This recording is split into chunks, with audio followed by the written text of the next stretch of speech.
If he hollers, let him go.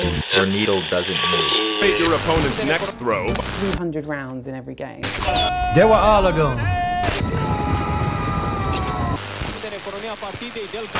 I've seen pizzas flip more than that.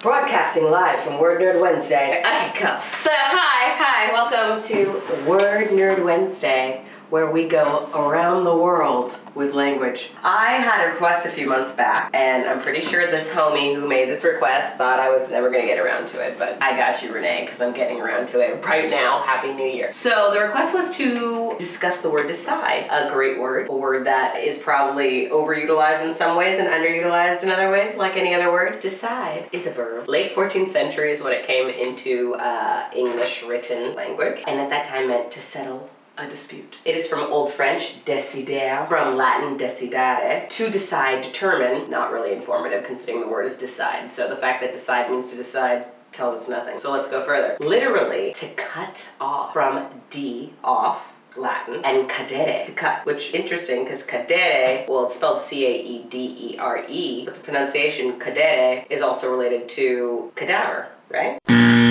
Assuming, but that could totally not be the case. So that's from a Proto-Indo-European word, K-A-E-I-D, cade, which means to strike, in the sense of resolving difficulties at a stroke, which is why it comes from to strike, or the action of deciding. So to cut off or to strike, and to resolve something at a stroke of. So decide is a pretty straightforward word. It is actually a little bit more active and sort of like hostile seeming than one might imagine.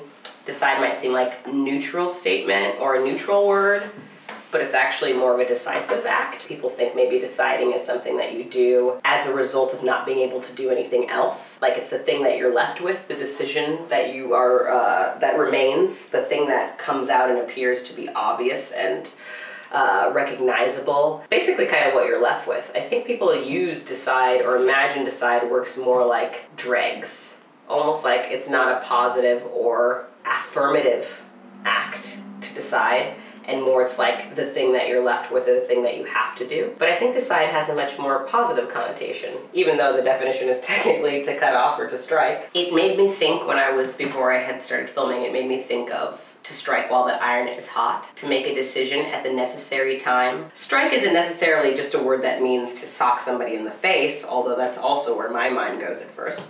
But that it means to be actively deciding to do something, or to do an act that is decisive, is actually probably what I mean mostly there. Which isn't maybe appropriate because decide has 4 letters that decisive also shares. Well, that's kind of interesting though, because I hadn't thought about that. Like you can decide to do something. So basically to decide something is it's like, you can't just decide to do something without deciding not to do something else.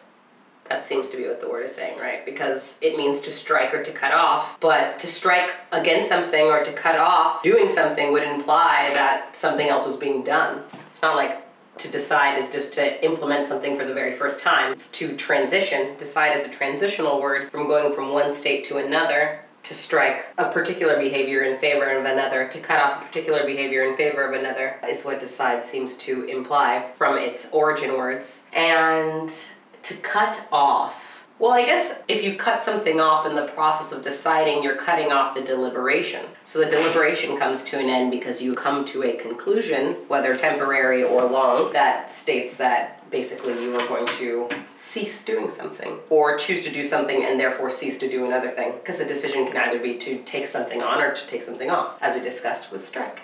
Renee, I hope that's a satisfactory description for you. I hope that now when you go and say, I decide, you feel much more confident about what that means. And for everybody to know, I do take requests. I find them fascinating. I like words, y'all. I'm a word nerd, so like, give me some material. And on that note, Word Nerd Wednesday is awesome, and it's going to continue to be awesome, but it's going to continue to be awesome after a indefinite hiatus that I'm taking now. I'm taking this hiatus because I've decided I need to focus on my health. If you are seeing this, it means that you're looking at Instagram, probably. And so you know what my health situation is like, or you can know by just checking out my profile. It's public, feel free to do so. So yeah, I've decided to take a break, not show my face, not talk about words for a little bit, but when we come back, it's gonna be with new exciting offerings. We have lots of ideas. We're probably gonna do a little series of these words that Trump banned from the CDC, and some of those words are vulnerable, entitlement, diversité, transgender, fetus, evidence-based, and science-based. We're not gonna do the base part. Well, maybe we'll do base by itself. So we're gonna talk about these words that Trump seems to be so scared of that he thinks that they deserve banning. We just need the time to implement them and the time to be ready to implement them, which is really what needs to be done. So I need to cut off offering these now so I can give you better later, or I need to strike doing this now so that I have the energy to do it later.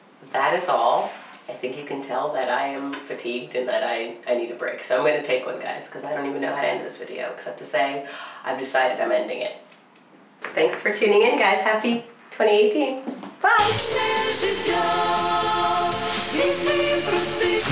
So when he left, I was turned to Aaron, the barber, and I was like, that motherfucker looks like the dude from Reading Rainbow. And they told me he is the motherfucker from Reading Rainbow. So the whole time, LeVar Burton was sitting there. Could have thanked him for Star Trek, for making me love books. I could have been singing Butterfly in the Sky, but instead I was talking about astrology. I lost an opportunity there. I just wanted everyone to know that I was sitting next to LeVar Burton.